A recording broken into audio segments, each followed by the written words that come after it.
And another's politics. Party no also no kakra by electing Stephen Tim and by electing Justin Kubia. These are signs that the party is aware. Then another's politics now more econo. These are signs, and they are signs that the party is consciously bidding its time to reorganize itself and to do it well, and to make sure the party knows rules and regulations. A very ding. Even aspects of Nanado's politics. Party Abusian former Alam Busa Sembako. How did we get here? And that is the issue Ken has been echoing. So on yet Alam now on Makwai Emma Ubia NCC not just the delegate as a representative at any level. And he is right in sounding that warning. The same party was ready to use rough tactics to edge out other people, and that should not be accepted.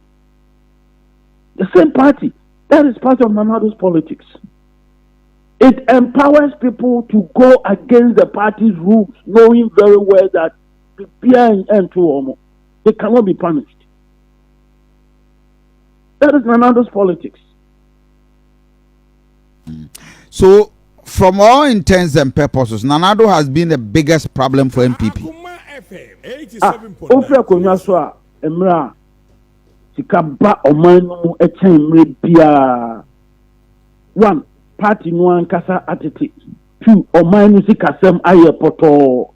Asem way, maybe I have to say it because people might not see it. Yeah. And when I'm a friend on Nanado's politics.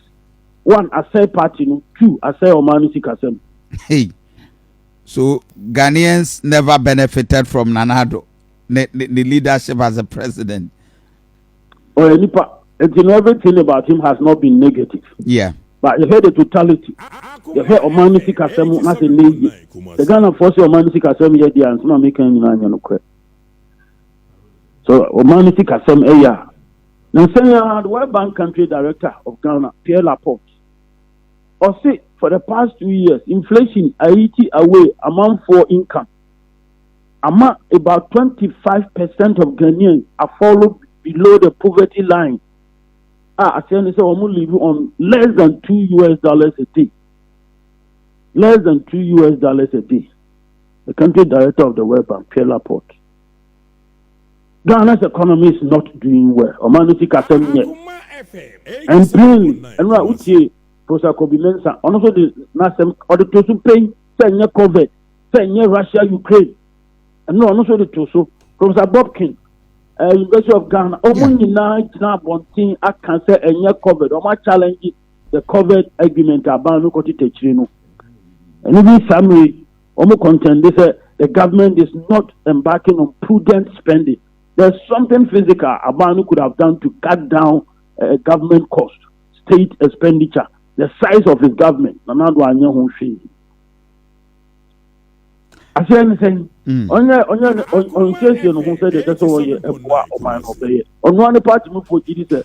Look, the finance minister don't try and change, not at least, and some change.